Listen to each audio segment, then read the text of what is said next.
and actually started following a little bit, they've understood.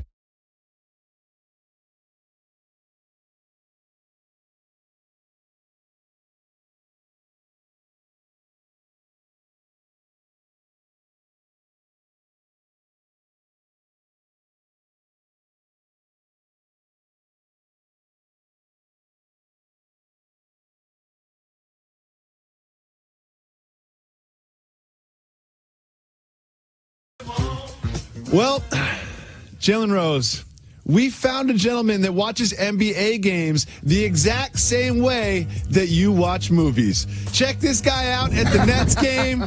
He is just out. Like, he's not taking a little nap. He is passed out. Jalen, do you think that's his girl next to him, looking at him like that? Like, do you support this behavior?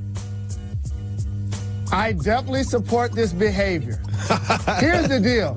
If you're tired, like Eric Sermon said, then go take a nap. First and foremost. Second, that definitely was his significant other. It was, you could tell. Because if he had just met her or if they were on a date, he would be at attention. Exactly. They've been together for a while. No question. And number three, I don't know if he had too many beverages or if that's a failed test. Who knows? Or a combination of both. Who knows? I'll tell you one thing. My wife is not letting me sleep. She's like, you drag me to an NBA game. You got to stay up and entertain me during it. Moving on. We want to give a quick shout to the Cleveland Cavaliers and their entertainment staff because they, just like this show, have a no Nas slander policy. During the pregame warm-ups at the Q, the staff played almost exclusively Nas songs during the warm-ups, clearly a hat tip towards the Nas slander that Lonzo Ball has both spoken and put on his sweatshirt. Jalen Rose, do you support this from the staff of the Q? No question about it. And this is where the NBA continues to be a lot more progressive than other sports and other understanding its audience. I credit the public address announcer for the Detroit Pistons game, John Mason, for having flavor when he introduces the players and for calls and chants throughout the game. Now when you go across the league, following that lead, you see teams having DJs in the arena. You see this flexibility taking place to create a more festive atmosphere. So now when you have that, things like this can take place. The old ancient way is we used to sometimes have to tell them what songs we wanted to hear coming out or try to create a playlist. And then sometimes it's like the fans really don't want to hear all of those records, so they'll play maybe 30% of them or 50% of them, depending on what part of the warm-up we were in. So I appreciate the progression, and I definitely appreciate the fact that they made the young fella listen to some Nasir Jones, who he claimed was irrelevant. Such blasphemy. The Cavs handled a spirited effort from a young Lakers squad. They won the game, but the Lakers looked pretty good. You know, they did what they could do, but no one's talking about the game. Everyone is talking about the exchange between Lonzo Ball and LeBron James. What does it mean? Well, guess what? Thanks to some mics that were on the court, we know exactly what they said to each other. Let's listen.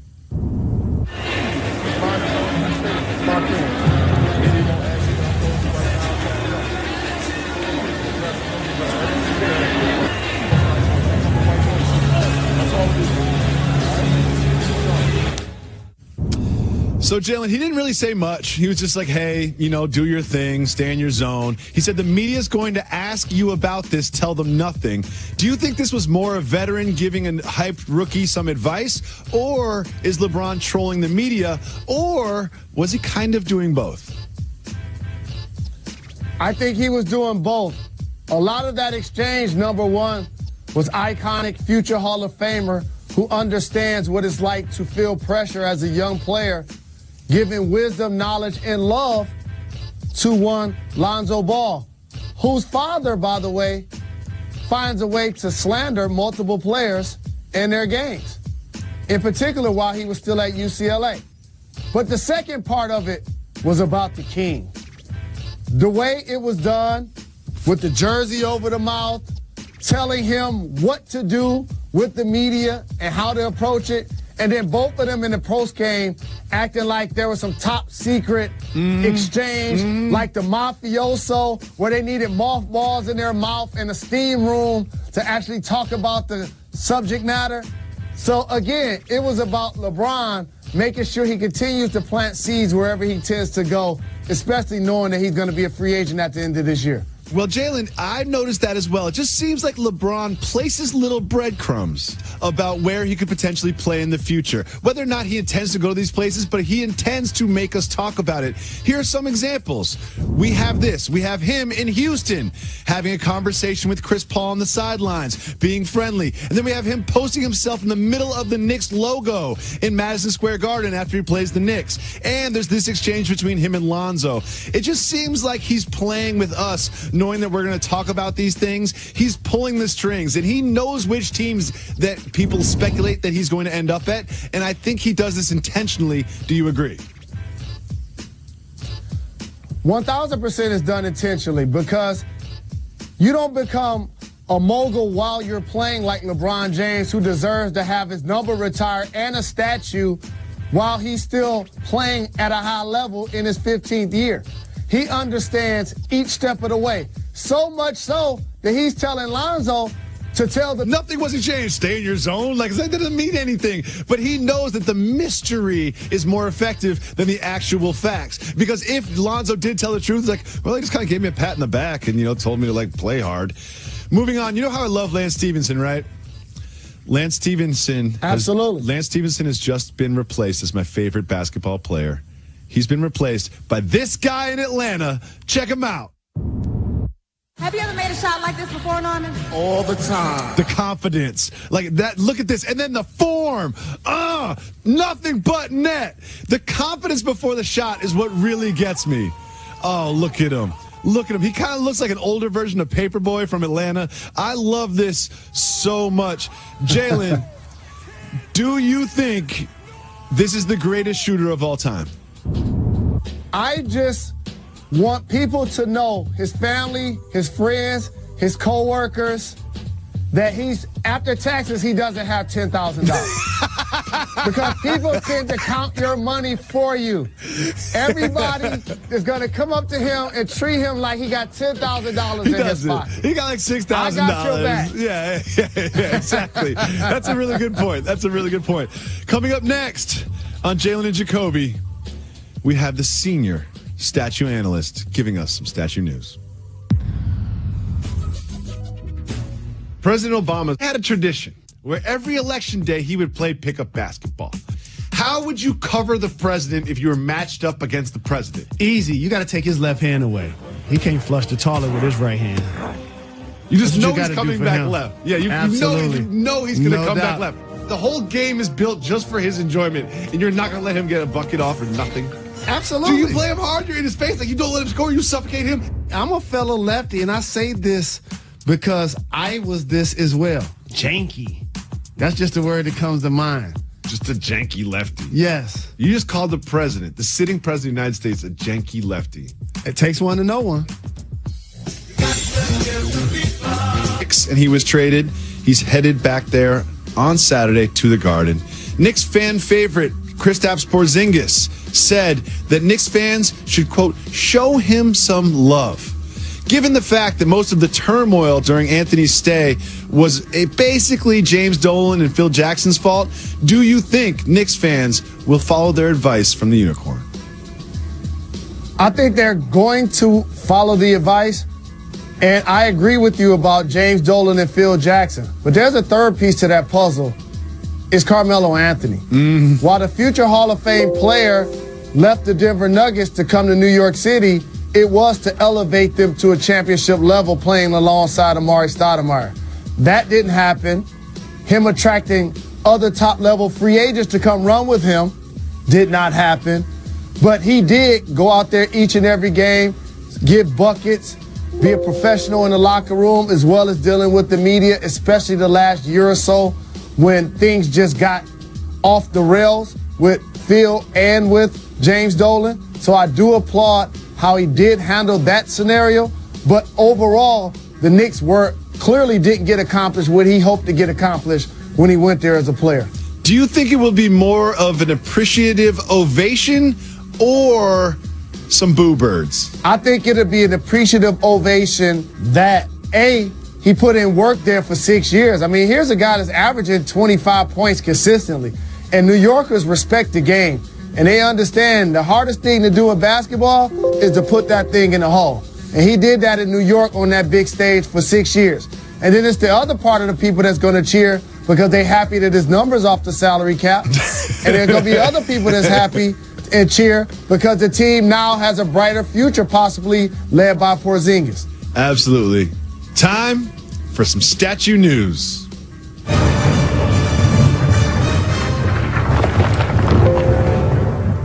Well, we are now joined by senior statue analyst, not just of ESPN, but of the world, Mr. Jalen Rose, who cares and knows more about statues than anyone else on the planet. There's a new statue being unveiled in the NBA. This time, it is a statue of Maurice Cheeks. He's an assistant coach for the Thunder, and this statue is going to be unveiled by the 76ers while he is in town. However, this statue is not going to be at the arena. It's going to be at the training complex. Jalen, is a statue just a statue, or does where the statue is located matter? As long as it is outdoors, that makes it 1,000% legit. It doesn't matter what facility is in front of it, as long as the team issued the exact place where it's going to be placed.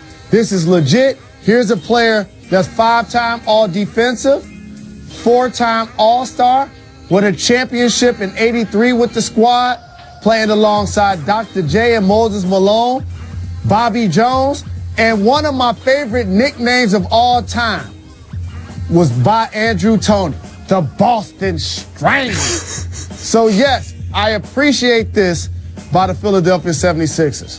Jalen, let's imagine the Pacers call you up and say, Jalen, we're going to give you a statue, right? And they were like, we're not going to put it right downtown. We're not going to put it at the training complex. We're going to put it outside the owner's house. Would you feel like that was a recognition that you deserve? I wasn't a good player, so if they're going to give me a statue anywhere, anytime, I'll take it. Yeah, you're just like, just get the hairline right. As long as you get the hairline right, you can do whatever you want. That's all that matters. Next, quietly, the Golden State Warriors have extended their winning streak to 8 games. On Thursday night, they beat the Mavericks, who were in town, and they beat them pretty handily. But not just did they beat them, look at who they beat them with. There was no Steph Curry, no Draymond Green, no Zaza, no Nick Young. Omri Caspi played 28 minutes. Patrick McCaw, 28 minutes. Jordan Bell, 24 minutes. Quinn Cook, who I completely forgot existed, got 7 minutes. Kevin Looney got 6 minutes. Jalen, should the Warriors be encouraged by the fact that they still have success no matter who is in the game? Absolutely. And what you just described is a great organizational theory. They're building out their depth. When you have 4 All-Stars that are locked at their positions, you now have to figure out who's going to be players that can consistently play quality minutes, because you're clearly not going to be able to go out and sign any more big-time free agents. So these are all players in one way, shape, or form, other than Andre Iguodala, other than Livingston, David West, and JaVale McGee, who did that last year. Nick Young falls into that category you just described also. Each player now has to earn the right by the coaching staff and of the players to see if they can trust them in the game, because they're going to be in a lot of big games as the season progresses. Exactly. I think that they obviously sacrificed a lot of their depth when they brought on Kevin Durant, and they showed in the playoffs that didn't really matter, going 16-1 throughout the playoffs. But they're going to need these players, the McCaws, the Caspies. They're going to need these players come playoff time, and it is sort of a silver lining on the injury cloud that they get some minutes during the regular season. Jalen, I'm about to introduce something to you that you probably don't know about. It's going to be released nationwide, and it combines 2 of your favorite foods in the entire world that have nothing to do with lobster. Regal Cinemas is rolling out nationwide a new product. Jalen, when you go to the movies, what do you always get? Popcorn, extra butter. And before the show, you normally eat some Eatos. Well, I have here Cheetos popcorn. A combination of Cheetos and popcorn. And don't you wish you were in the studio today? Don't you wish you were there today? What do you think of Cheetos popcorn? Wow. You know what? No different than the black socks or the long shorts or the term Fab Five. Welcome back to Jalen Jacoby. It is Friday, which means we're headed into the weekend, which means it's time for my favorite segment of the week. The last one. It's time for What We Learned. This week we learned a lot. The first thing we learned is that Derek Jeter continues to win World Series for the Yankees, even as CEO of the Marlins. Jalen, how does Derek Jeter keep winning World Series for the Yankees? What award did Stanton win last year? The MVP, most valuable player. So let me get this right. You buy a team and you trade the best player in the game, and then is that telling the fans that you're actually trying to get better? Well, I don't think it does. roundabout way, you have to get worse before you get better. No, that is a sport that has no salary cap. What do you mean? You can't buy the team and then say, oh, we don't have the money to pay the MVP.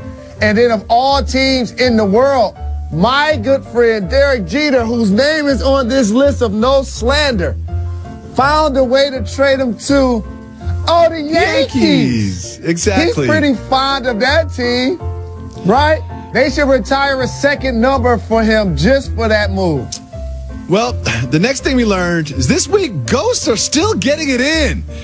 This week alone, we learned that ghosts were tampering with Jeremy Curley's urine sample. According to Jeremy Curley, he said it tested positive because ghosts tampered with it. And in the UK, multiple relationships ended because their significant other was cheating on them with ghosts. Jalen, why were the ghosts so busy this week? I'm not buying that. I think those relationships ended because the significant other probably got caught cheating and blamed it on the ghost. Jalen, I'm not rolling with that. Nobody else is listening. It's just you and me here. Just two brothers talking. Have you ever had sex with a ghost? Absolutely not. We're going to edit out the not part. Moving on. George Clooney gives the best Christmas cards. According to Rand Gerber, George Clooney gave his 14 best friends $1 million around the holidays. This is what it makes me think. He gave every one of these 14 people $1 million. This is what it makes me think. It makes me think of the people that are on like friend number 15 through friend number 200 that saw this story, went to their mailbox and saw the Clooney family Christmas card coming and wanted $1 million to be in there. It's just a cute picture of Amal and George and the twins. Do you think there are people disappointed when they heard this news? And the unfortunate news that's transpired for public consumption in Hollywood lately, I'm pretty sure there will be people like, man, is that some hush money? But in all honesty, he's been so successful, and I'm pretty sure it's his way of paying homage to those that has helped make him so successful. And it also teaches me that, man, I need some new friends. You do. I'm not giving you $1 million this year. I'm probably not giving you anything, to be honest. Next thing that we learned. Right. The Ball family will be back soon. Obviously, LeVar Ball, for some reason, decided to tell his sons to sign with a tiny Lithuanian basketball club. Here's what I know. They will be back about 1 or 2 weeks after they actually go to Lithuania. Jalen, how long do you think the Ball family will last in Lithuania?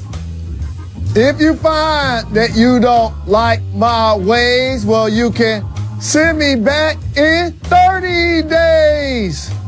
30 days. I'm taking the under on 30 days. Next thing we learned, Shaq is too cool to shoot underhand. Shaq told somebody that there's 0% chance he would ever shoot underhand because he's too cool for that, and I fully support that. He said even if he shot 0%, he would not shoot underhand, and I fully support this from Shaquille O'Neal. Shaq is the exception, not the rule, because his all-time greatness not only puts him in the Hall of Fame, but in the conversation of one of the more dominant players of all time. He could get away with a statement like that. Nobody else should try to follow suit. Another thing we learned, sometimes statues look like you and sometimes they don't. A town in India had this homage to Diego Maradona that looks absolutely nothing like Diego Maradona. Jalen, we have one more lesson this week. We learned that Star Wars is not cultural. Everybody loves Star Wars. The Star Wars movie is out this week. I probably won't go see it, and Jalen won't either, but I'll definitely see it in the theater like in a month. When we'll be back, it will be Monday. Everyone, enjoy your weekend. Be safe and go see Star Wars. Star Wars. Got to give the people.